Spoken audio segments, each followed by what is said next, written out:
إن الحمد لله نحمده ونستعينه ونستغفره ونعوذ بالله من شرور أنفسنا ومن سيئات أعمالنا من يهده الله فلا مضل له ومن يضلل فلا هادي له وأشهد أن لا إله إلا الله وحده لا شريك له وأشهد أن محمدا عبده ورسوله بلغ الرسالة وأدى الأمانة ونصح الأمة وتركهم على البيضاء ليلها كنهارها لا يزيغ عنها إلا حالك. Vetëm Allahun subhanahu wa taala falenderojmë dhe vetëm prej tij falje ndihmëzim kërkojmë. Salavat e selamet qofshin mbi Muhammedin sallallahu alaihi wasallam, mbi shokët e tij, mbi familjen e tij dhe mbi të gjithë ata të cilët e ndjekin rrugën e tij me sinqeritet deri në atë ditë ku thot Allahu subhanahu wa taala yawma la yanfa'u malun wala banun illa man ata Allah biqalbin salim. Atë ditë nuk të bën dobi asgjë nga kjo botë, pasuri, familje, vetëm ai që shkon tek Allahu me një zemër të pastër. Rabbi shrah li sadri wa yassir li amri wahlul 'uqdatan min lisani yafqahu qawli. Të nderuar vëllezër dhe motra, vazhdo me ligjëratën e radhës nga cikli i ligjëratave El Minhaj min Mirath an-Nubuwa apo udhëzime etike nga trashëgimia profetike. Ligjëratën e kaluar, të nderuar vëllezër dhe motra, kemi folur për vlera e dijes së dobishme dhe qortimi i atij që nuk vepron sipas dijes së tij. Dhe kemi treguar se çka është dija e dobishme dhe kemi ardhur me një përfundim se dija e dobishme është ajo dije që të jep aftësinë të bësh kalimin e sigurt në ahiret. Pra dija e dobishme është ajo dije që të bën dobi në ahiret.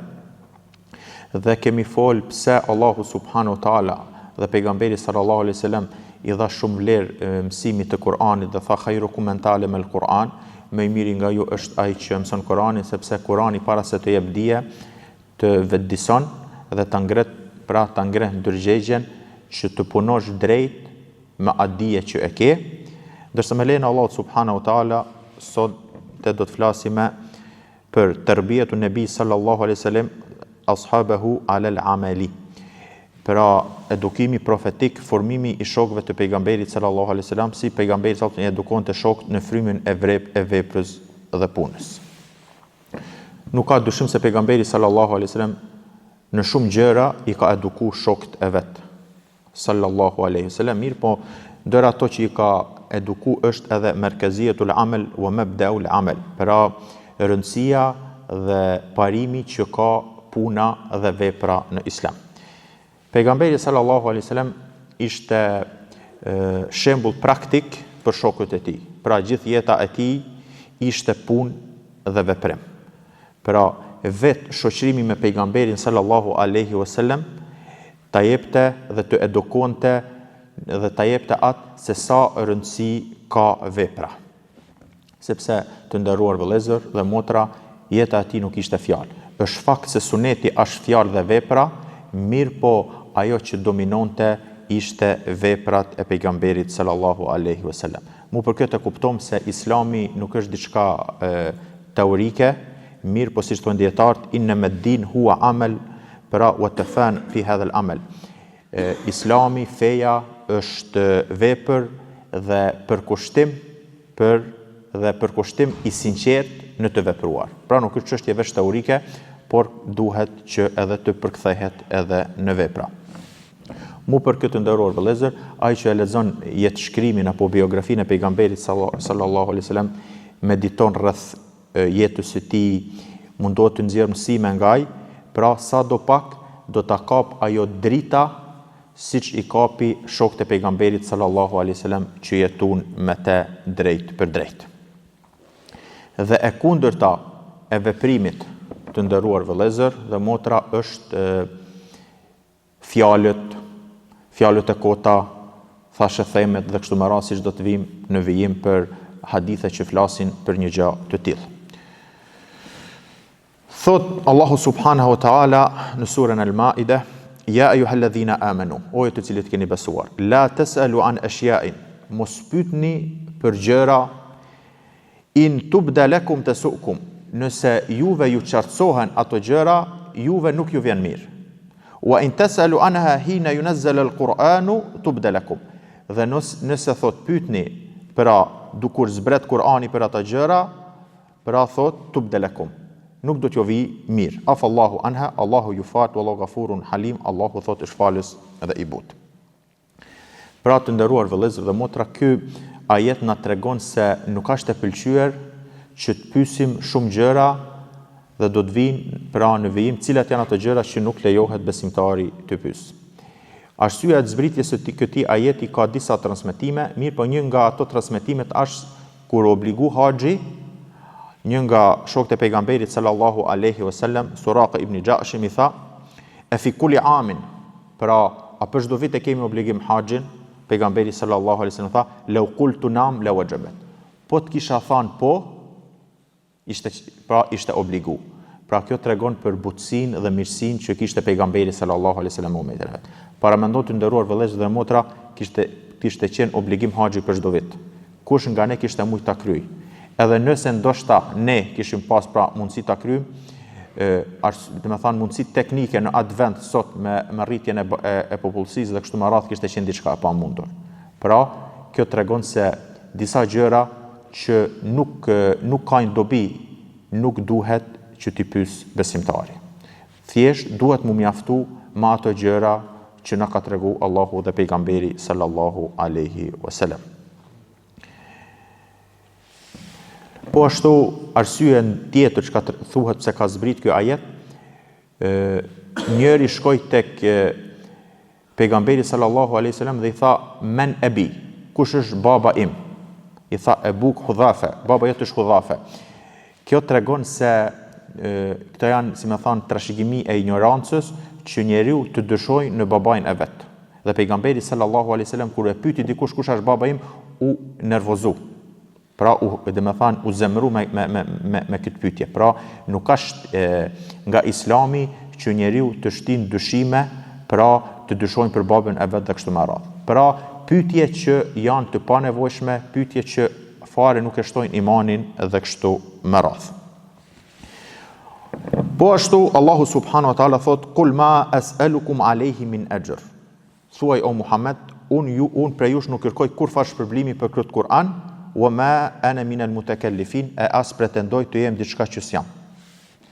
Dikush pikpamjen e parë mundet me pyet çka ka ky ajet lidhje me edukimin dhe të larguarin nga thashethemet, themi.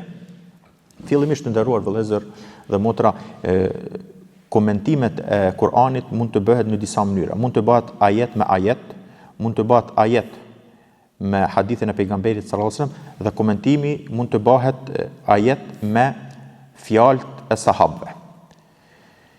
Dhe dietarët e nxjerrin një rregull, thonë edhe pse ka mundësi ajeti të ketë zbrit për një çështje të caktuar, kjo nuk kufizohet me atë çështje, por mund të përdoret në çdo gjë që i përshtatet asaj gjendje. Pse?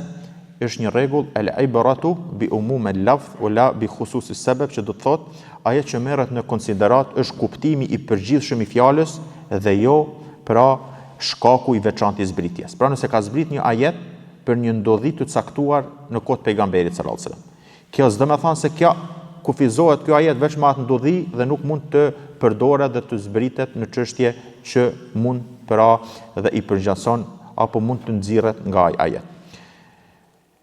Lidhja e këtij ajet të nderuar, wa ma ana min al-mutakallifin, dhe unë nuk jam që diçka çka, pra nuk pretendoj me qenë diçka çka s'jam, lidhet Abdullah ibn Mesudi e përmend një hadith dhe thot, i drejtohet shokëve të vet dhe i thot: ja Johannes, shumë hadith i rëndësishëm, o ju njerëz, men alime shay'an falyakul bihi, kush din diçka, le të thojnë, le të tregojnë.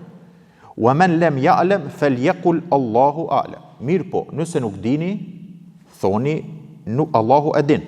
Fa inna min al-ilmi an yaqula lima la ya'lamu Allahu a'lam. Sepse thot, prej diturisë është, pjesë e diturisë është që për ato gjëra thot që nuk i dini, të thoni Allahu e din. Pra nuk e di. Pra njeriu më tregu se nuk e din. Është pjesë e diturisë më thonë që nuk di. Qala Allahu azza wa jall, Allahu thot i tha pejgamberit, thuaj kul ma as'alukum alayhi min ajr, unë nuk kërkoj shpërblim, wa ma ana min al-mutakallifin, pra unë nuk jam dhe nuk pretendoj dhe nuk shtirem të bëhem pra i ditur dhe të jap përgjigje dhe kështu me radhë në ato gjëra që nuk i di. Pastaj tregoj hadithin, thot wasa hadithukum an dukhan, dhe do t'ju tregoj për tymin që ka ndodhur kot pejgamberit dhe arsye zbritjes së ajetit fartaqib yawma ta'ti as-samaa bi dukhanin mubin, prandaj prit ditën kur qielli do të sjell një tym të dukshëm që ka arsye zbritjes së këtij ajeti dhe kështu me radhë. Mirë, po ajo që mund ta lidhe me temën tonë të nderuar vëllezër dhe motra është se nëse një njeri nuk din, thjesht nuk duhet për me mushtir dhe me pretendu se din. Por thjesht duhet me thënë Allahu e din, unë nuk di. Kjo nxjerret nga ky ajet, që do të thotë se nuk mjafton që njeriu vetëm as me bë pyetje të panevojshme, mirë po e ka obligim që edhe mas me hy në fusha të cilat nuk i takojnë. Pra, në fusha të cilat nuk i takojnë. Dhe sa ma shumë me ik debateve dhe polemikave të cilat janë të padobishme. Dhe dietarët thonë të nderuar vëllezër dhe motra, arsyeja debateve dhe polemikave të shumta që bëhen, shumë prej tyre bëhen nga ato njerëz që nuk e dinë të vërtetën e atij debati për të cilët flasin. I ndëgjon duke thënë 3 orë kam bërë debat me filanin për X çështje. Nëse e pyetën në çfarë bazash e ke ndërtuar këtë debat, në çfarë librash, kush ka paraprit me këto ide dhe kështu me radhë, thjesht nuk ka mundësi në asnjë përgjigje me të përgjigjesh. Thjesht muhabet domethënë, edhe e emërton si debat dhe polemik, edhe e ngrit në nivel shkencor ose akademik, mirë po thjesht fare nuk ka njohuri për një polemik apo për një atë debat të caktuar. Për atë thot Abdullah Mesudi, prej diturisë është që të thojë nuk di dhe Allahu e di. Imam Maliku ishte një ndër dietarët më të mëdhenj në kohë të vet. Jetonte në Medinë dhe e nisën njërin që të shkojë ta pyesë Imam Maliku në Medinë për disa pyetje që kishin nevojë në atë vend të caktuar, në Bagdad. Dhe kanë udhëtuar me mijëra kilometra nga Bagdadi në Medinë, që ta pyesin Imam Malikun për disa pyetje. Prej 42 pyetje të nderuar vëllezër dhe motra, Imam Maliku i shpërgjegj vetëm në 6 pyetje. Në 34 apo 36 pyetje ka thënë nuk di. Po i kanë thënë ka marrë prej vendit larg, si ti kthehem me vetëm 6 përgjigje, thuaj Imam Maliku nuk ka ditë. Pra, kjo ta jep se wa ma ana min al-mutakallifin, unë nuk më lejohet të hyj në një fush ku pra nuk është vendi im dhe mu nuk më takon atë. Për ndryshe, vetëm hapen dera të polemikës dhe dera të debateve të cilët vetëm e vrazhdojnë zemrën dhe nuk del njeriu me përfitime. Për atë thonë seleft, inna Allah idha arada bi qaumin khayran fataha lahumul babul amal. Nëse Allahu ja don të mirën dikujt, ja hap derën e të punuarit. Wa inna Allah idha arada bi qaumin sharrahu fatah lahumul babul jadal wa manahum babul amal. Mirë, po nëse Allahu nuk ja don të mirën dikujt, ja hap derën e polemikës dhe ja mshel derën e të vepruarit. Të nderuar vëllezër dhe motra, dita dhe nata i ka 24 orë. Pra në të 24 orë, nëse muslimani i shfrytëzon në punë të mira dhe në kështu me radhë në gjëra të dobishme, pra do t'i bajnë dobi. Mirë, po në të 24 orë i shfrytëzon në debate, në polemika, në gjëra të padobishme, nuk do t'i bajnë dobi dhe do t'i sjellin dëm.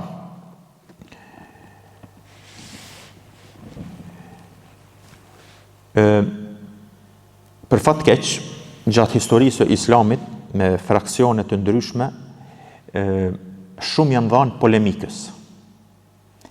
Dhe si rezultat i kësaj ka ndodhur edhe përçarjet dhe kështu me radhë. Pra janë bërë pyetje të panevojshme që nuk i kanë takuar dhe kështu me radhë. Ka shumë shembuj, mirë po do të provoj një shembull, 2 shembuj sa për ilustrim që të lidhen me temën. Thot pejgamberi sallallahu alaihi wasallam në një hadith, yanzilullahu kulla laylatin ila sama'i dunya hina yabqa thuluthul layl al-akhir fayaqul man yad'uni fa astajibu lahu wa man yas'aluni fa a'tihi wa man yastaghfiruni fa aghfiru lahu.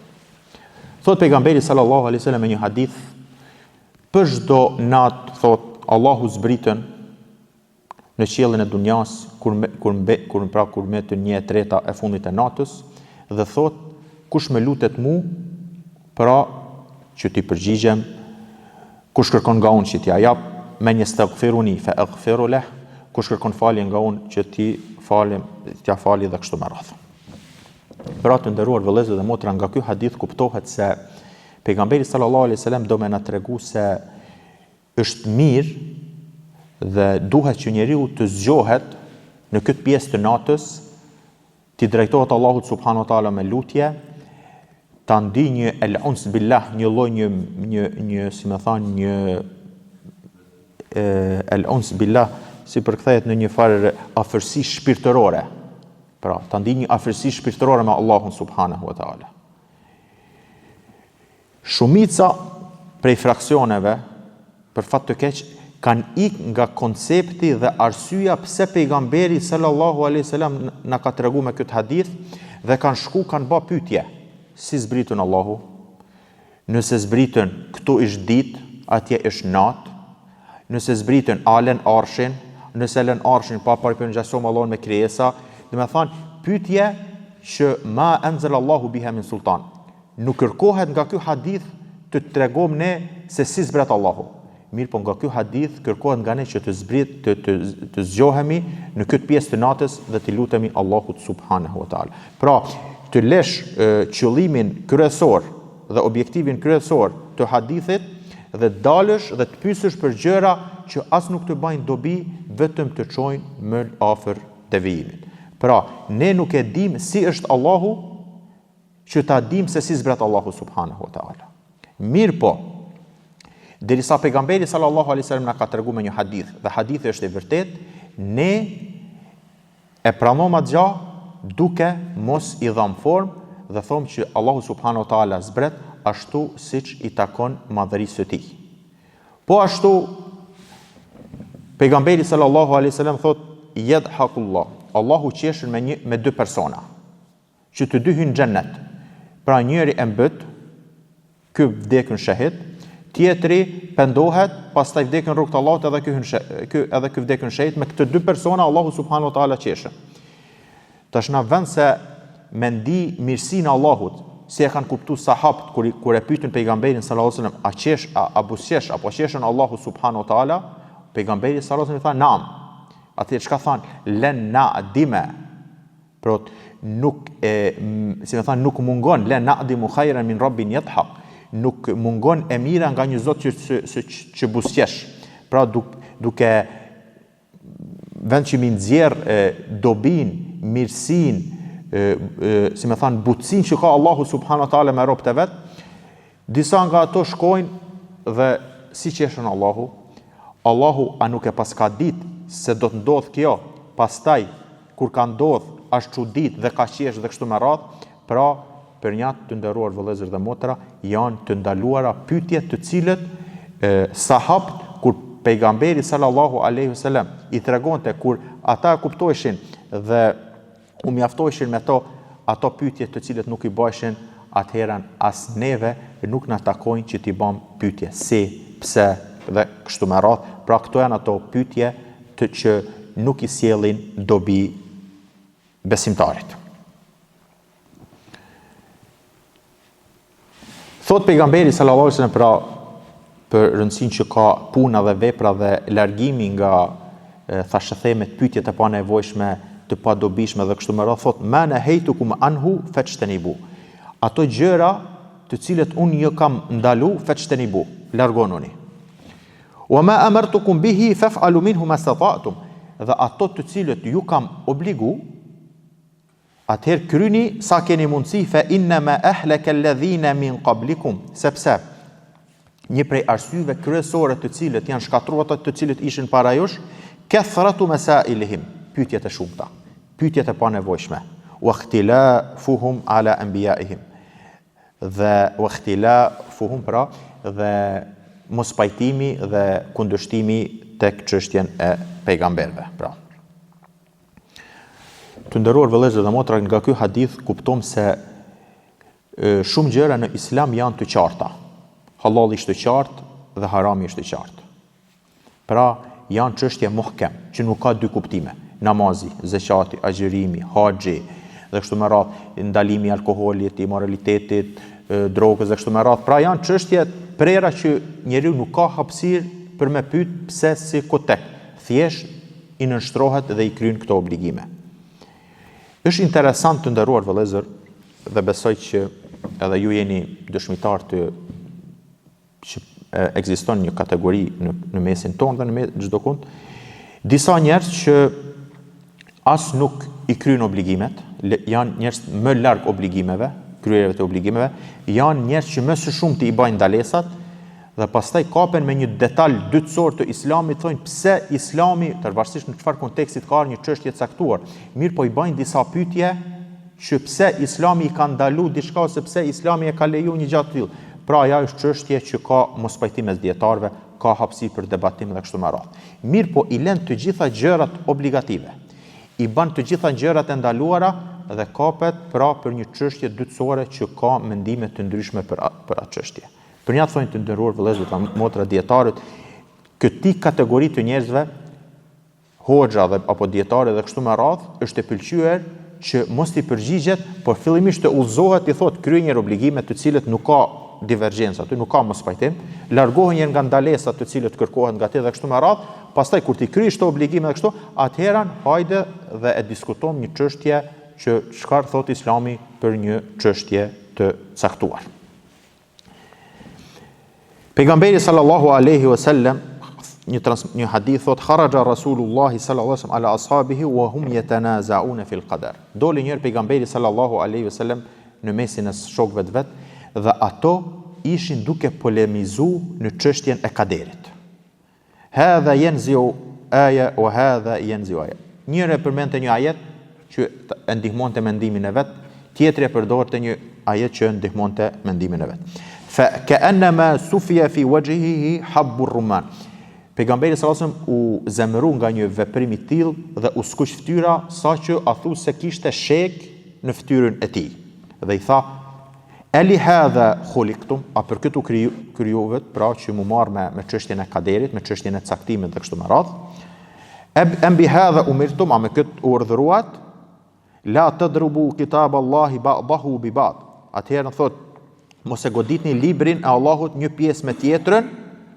Wa ma umirtum bihi fattabi'uhu wa ma nuhitum anhu fajtanibu. Mirë, po ata të cilët jeni urdhëruar kryeni dhe ata të cilët jeni ndaluar largonuni. Të nderuar vëllezër dhe motra, nga ky hadith kuptojmë se janë disa gjëra që njeriu e ka obligim e teslim në nshtrimin, siç është çështja e kaderit. Është fakt se nëse vërtet kjo nuk do të thonë se ndalohen pyetjet. Jo, pyetjet raste caktuara janë obligative dhe duhet që të përgjigjet. Mirë, po janë ato pyetje që vërtet janë të nevojshme dhe i bajnë dobi besimtarit në jetën e tij. Jo thjesht vetëm me bë pyetje.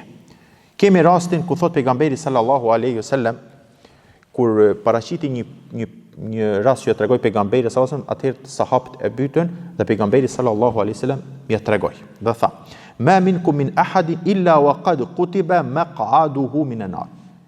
Një hadith që ka shkaktuar problem tek sahabët. S'ka, thot pejgamberi sallallahu alaihi wasallam, nuk ka asnjëri prej jush përveç se është shkruar vendi i tij në xhenet dhe vendi i tij në zjarr. Atëherë sahabët fillimisht paraqiti problem këtë sahabët. Qalu ya Rasulullah, o i dërguari i Allahut, afala nattakilu ala pra kitabin, do të thonë atëherën po shtetën pra na çka i shkruar për ne, si më thon s'po vazhdo më puna që ka e krymën. Wa nada al-amal, po alam punën pra. Qalu ya'malu. Atë pejgamberi sallallahu alajhi wasallam ja sqaroi dhe nuk u mjaftu me kaq dhe tha: "Ya'malu, jo. Veproni fa kullu muyassarun lima khuliqa lah." Sepse çdo kuj i lehtësohet për atë që është kriju. Amma man kana min ahli as-sa'ada, ai i cili është nga njerëzit e xhenetit dhe njerëzit e lumturisë dhe kështu me radh, fa yuyassar lahu li'amal ahli as-sa'ada, ati i lehtësohet punët e mira dhe punët e banorëve të xhenetit. Wa amma man kana min ahli ash-shaqa, dhe kush nga ato njerëzit e dëshpërimit dhe zjarrit, Allahu na ruaj, atëherë i lehtësohen punët e zjarrit. Të nderuar vëllezër dhe motra, çështja e kaderit, caktimit të Allahut subhanahu wa taala, është vërtet çështje problematike, po them tek dietarët, jo tek njerëzit e rëndomt. Ka shumë prej dietarëve, edhe pse kanë arrit në grada të larta diturisë, te çështja e kaderit kanë pas problem. Sa që thot nga tabeinit, si mos gaboj është Qatada ibn Daame Sedusi dhe kështu me radhë, kur e përshkruan Imam Dhahabiu këtë thot ky ka qenë hujja, ka qenë një nga dietarët më të mëdhenj, wa rumiya bil qadar, është akuzuar se te çështja e kaderit ka pas problem. Pastaj banorët e Kufës sepse kanë qenë dietarë kështu me radhë, thuhet që kanë pas problem. Pse? Se nëse hyn njeriu pak më thellë te çështja e kaderit, pejgamberi sallallahu alaihi wasallam thot, Allahu para se ka kriju qiellin dhe tokën 50000 vjet, ka shkruar çdo gjë se çka ka do të ndodh. Pra, tash nëse hyn logjika këtu, pse Allahu e ka shkruar për filanin para 50000 vjetëve, para se ka kriju qiellin dhe tokën, se filani do të jetë prej banorëve të zjarrit dhe filani do të jetë prej banorëve të xhenetit. Domethënë, logjika këtu nuk mundet mi perceptu këtë gjë. Pse për filanin është banor para 50000 vjetëve, para se ka kriju qiellin dhe tokën, filani do të jetë banor i xhenetit, filani do të jetë banor i xhenemit. Pra, njeriu vazhdon me një shkallë, thonë dietarët e çështja e kaderit, caktimit të Allahut dhe kështu me radhë, deri një farë nivelit, pastaj aty dorëzohet dhe thot Allahu a'lam. Pra, nuk ka mundësi mi kuptu logjika e njeriu. Mirë po. Te çështja e kaderit themi, caktimit të Allahut dhe kështu me radhë, themi se çdo gjë në këtë planet është pra Allahu subhanahu wa taala e ka kriju. Të mirën dhe të keqen. Siç thot Imam Kurtubiu thot, sepse pejgamberi sallallahu alaihi wasallam thot wal sharru laysa ilayk në aspektin si shenjë respektit dhe nderit, nuk ta atribojm ty sherrin. Siç thot Imam Kurtubiu wa sharr laysa ilayk ay la yudafu ilayka mukhatabatan wa nisbatan. Nuk të përshkruhet ty drejt për drejt, as nuk të atribohet ty drejt për drejt nga respekti te eduben, pra dhe mirësjellja ndaj teje, ma anahu bi qada illahi ta'ala, megjithse ajo ndodh me caktimin dhe përcaktimin e Allahut subhanahu ta'ala, wa khalqihi, dhe me krijimin e tij, wa ikhtirahi kal khair, dhe dëshirën e tij ashtu si edhe e mira. Pra çdo gjë në këtë planet Allahu subhanahu wa ta'ala e ka kriju. Mirë po, besoj që duhet pak të koncentrohemi që sa do pak ta kuptojmë çështjen e caktimit, se mund dikush thot njeriu bën gjuna, edhe Allahu e ka kriju gjunahin. Si ka mundësi kështu? Themi që nuk mund të themi se Allahu nuk e ka kriju sherrin në aspektin, sepse momentin që nuk thojmë që Allahu subhanahu taala nuk e ka kriju sherrin, atëherën pohom se qen ka dhe një krijues tjetër përveç Allahut subhanahu wa taala. Dhe kjo është problematike.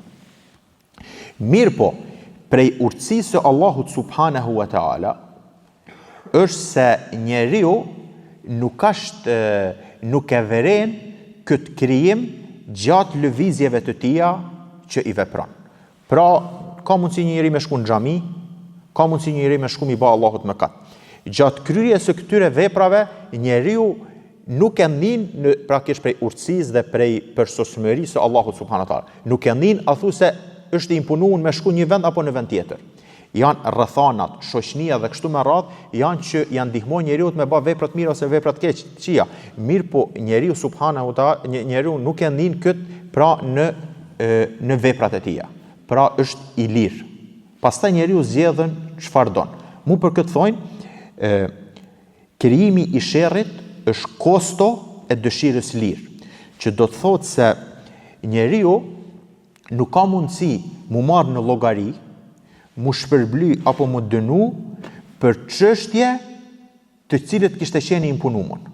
Pra njeriu duhet me qenë i lirë, duhet me pas zgjedhjen e plot, pastaj mu shpërbly ose mu dënu. Pra kur themi se Allahu subhanahu wa taala i ka kriju çdo gjë, e ka kriju çdo gjë. Mirë, po kjo nuk duhet me qenë argument që njeriu mu argumentu me caktim në veprimin e mëkateve, sepse ti nuk e shef këtë gjatë jetës tënde. Kërkush nuk do të thonë mu imponu me bë mëkat. Kjo është prej urtësisë së Allahut subhanahu wa taala. Pra lëvizjet ne që i bëm nuk e shohim këtë krijim në lëvizjet tona. Dhe kjo është ajo argumenti se nuk mundemi që t'ja mbeshim sherrin Allahut subhanahu wa taala. Dhe kjo është ajo që nuk duhet njeriu pra me hy, siç thash, në shumë pyetje siç në Beni Israilit. Kur i tha Musa alayhis salam preni lopën, atëherë thanë si lopa, e re, e vjetër, me launuha, çfarë ngjyre ka, verdh. Domethënë, Allah subhanahu wa taala na ka obliguar diçka, e kryjm atë gjë dhe mjaftohemi me kaq. Pra e kemi obligim që të kapemi për gjërat e qarta. Muhkem, që nuk kanë shumë, pra nuk ka divergjencë në të. Momentin që i kryjmë gjërat e qarta dhe largohemi nga gjërat e ndaluara të cilët janë të qarta, atëherën vetë se kemi vepruar me porosinë e pejgamberit sallallahu alaihi wasallam. Po ashtu thot pejgamberi sallallahu alaihi wasallam për rëndësinë e veprave dhe largimin nga thashëthemet, debatet, polemikat dhe kështu me radh, inna Allaha kariha ilaykumul qila wa qal wa ida'at al-mali wa kathrat su'ali. Thot Allahu subhanahu wa ta'ala urren fjalët, thashëthemet, fjalët e kota, shpërdurimin e pasurisë dhe kathrat su'al, pra pyetjet e tepërta. Pra nga ky hadith kuptojmë se pyetjet e tepërta apo fjalët e tepërta të kota dhe kështu me radh janë të padobishme. Sidomos mendoj se sot ky hadith mendoj që ka vend më shumë të praktikohet fal rrjeteve sociale, mediave dhe kështu me radh. Ke mundësi me komentu, ke mundësi me postu dhe jo çdo postim, jo çdo, nuk ka shkush postojsh gjëra të cilët fakt nuk sjellin dobi. Pra, sepse për çdo gjë që veprojmë do të merremi në llogari. Mu për këtë, gjëra të cilët nuk na sjellin dobi të ndërrove, qoftë ato postime, qoftë ato komente, qoftë ato biseda, qoftë kështu me radhë, njeriu duhet pak me pas kujdes.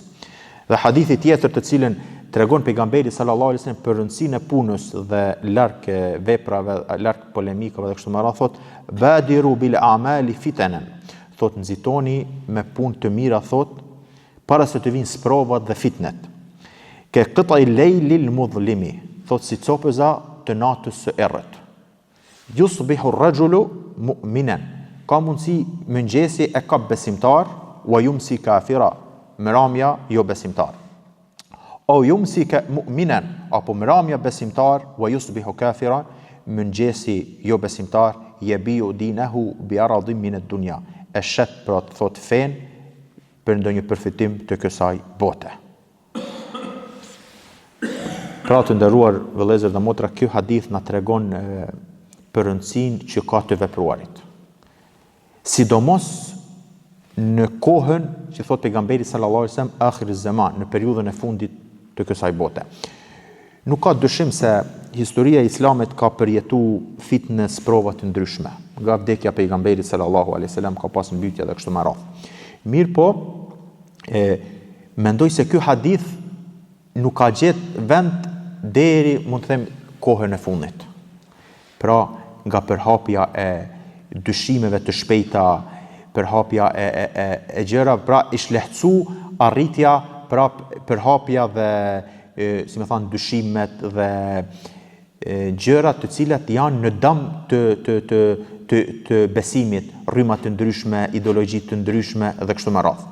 Dhe për fat keq, jemi dëshmitar që dëgjojmë që njerëz pra devijojnë. Pra pejgamberi sallallahu alaihi wasallam na tërheq vërejtjen se do të vijë një kohë, pra kohë trazirash. Mu për këtë pejgamberi sallallahu alaihi wasallam tha el ibadatu fil harji. Adhurimi në kohë trazirash kel hijratu ilej. Është si të bajnë vlerën e ka si me bë hijret tek pejgamberi sallallahu alaihi wasallam. Pse të nderuar vëllezër? Se njeriu në kohë trazirash nuk ka mundësi me punu. Pra trazirat janë ato që e shpërqendrojnë njeriu. Mu për këtë rëndësi ka vepra për dy arsye. E para është se vepra pra i ndihmon dhe i jep njeriu e thebat qëndrim dhe duhet pra për edhe arsyeja e dytë të nderuar është se njeriu duhet ta shfrytëzoj mundësinë kur ka mundësi me vepru, sepse thot një rregull el hal dawam el hal min el muhal. Vazhdimi i një gjendje është e përhershme, është e pamundshme. Pra, dawam el hal min el muhal. Të vazhdoj një gjendje për ty e mirë çdo herën është e pamundshme. Që do të thotë, pejgamberi sallallahu alaihi wasallam këto paramendon në çfarë gjendje ishin sahabët dhe i tha veproni. Që do të thotë të nderuar vëllezër dhe motra, njeriu gjatë jetës së tij fillimisht ka mundësi kur i ka për shembull në moshë të re ka kohë ma të lirë për me adhuru Allahun, mu furnizu me dije dhe kështu me radhë. Momentin që krijon familje, fillojnë obligime dhe kështu me radhë, fillon edhe i ngushtohet koha. Pra për një dhe me thanë që njeriu çdo moment që i jepet duhet ta shfrytëzoj në dobi të veten, sepse nuk dihet mas 3 vjetëve, mas 5 vjetëve nëse jemi gjallë se çka na sjell dhe ku do të na përplasin valët e jetës dhe çka do të bëhet me ne dhe kështu me radhë. Mu për këtë badiru bil a'mali, thot nxitoni me vepra sepse nuk dihet çka pret e nesërmna. Dhe dawamul hal min al muhal, që do të thotë se vazhdimi i një gjendje mirë 20, 30, 40, 50 vjet njeriu me pas vetë një gjendje që mos me pas trazira, mos me pas fitne, mos me pas prova, askush nuk e ka një garanci të tillë. Kështu që në çdo moment që i jepet njeriu duhet ta shfrytëzoj në atë që është më e mirë.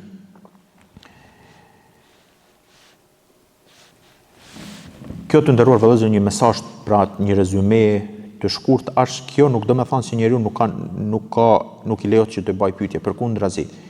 I obligohen pyetje, raste të caktuara dhe duhet me bë pyetje dhe sahabët kanë bë pyetje, mirë po sahabët pejgamberi sallallahu alajhi wasallam i edukoi që mos ti shpeshtojnë pyetjet e pa nevojshme, bile ato u gëzoheshin kur dikush shkon tek pejgamberi sallallahu alajhi wasallam ta pyesin, sepse ato u turpëroheshin ato që ishin rreth i ngushtë i pejgamberit. Priçin marr ndonjë ndacak prej jashtë që ta pyes pejgamberin dhe ato të përfitojnë. Mu për këtë thonë dietarët, pyetjet që janë bërë pejgamberit sallallahu alajhi wasallam janë të numëruara.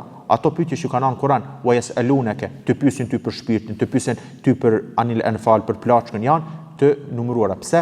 Pse ato u edukun të nderuar vëllezër në vepra dhe të mjaftohen me ato kuptime që i tha pejgamberi sallallahu alajhi wasallam. A do thotë kjo se s'duhet pyetet? Jo, duhet pyetet. Dhe sahabët e kanë pyet pejgamberin, sikur ka zbrit ajeti kur thotë alladhina amanu wa lam yalbisu imanahum bil dhulm. Kur zbriti kjo ajet, ato të cilët kanë besu dhe nuk e kanë vesh imanin, besimin e tyre me padrejtësi.